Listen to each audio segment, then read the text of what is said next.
Commencé à prendre ce chemin de celui de devenir artiste, c'est d'abord par la photographie que j'ai commencé à travailler.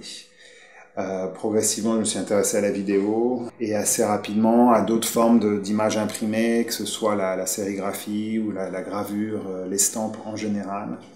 Et les formes de l'exposition, les installations, la manière d'utiliser les espaces, tout ça est devenu important avant de finalement aujourd'hui avoir une pratique qui est assez large.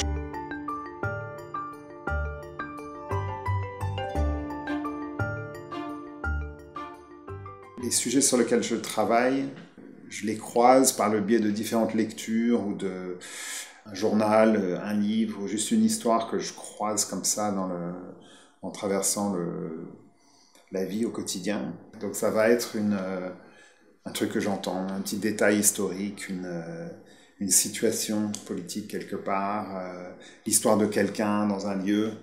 Et en général, je tire le fil de l'histoire. Je commence à me documenter sur cette histoire, à essayer d'en apprendre un petit peu plus sur le contexte. Et plus tard, je vais me poser la question de savoir comment cette histoire peut devenir une œuvre.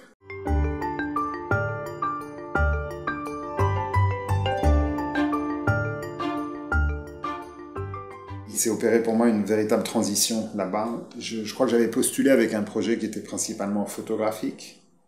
Et en fait, en arrivant à Kyoto, très vite, j'ai eu une espèce de sensation profonde que je n'allais pas faire de photos à Kyoto.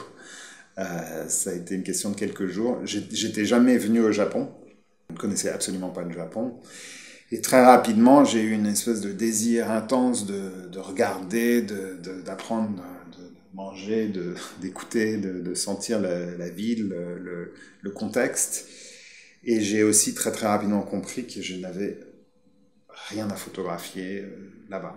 Et c'est un petit peu ça qui m'a poussé ou forcé à progressivement appréhender le médium du cinéma, à devenir cinéaste quelque part.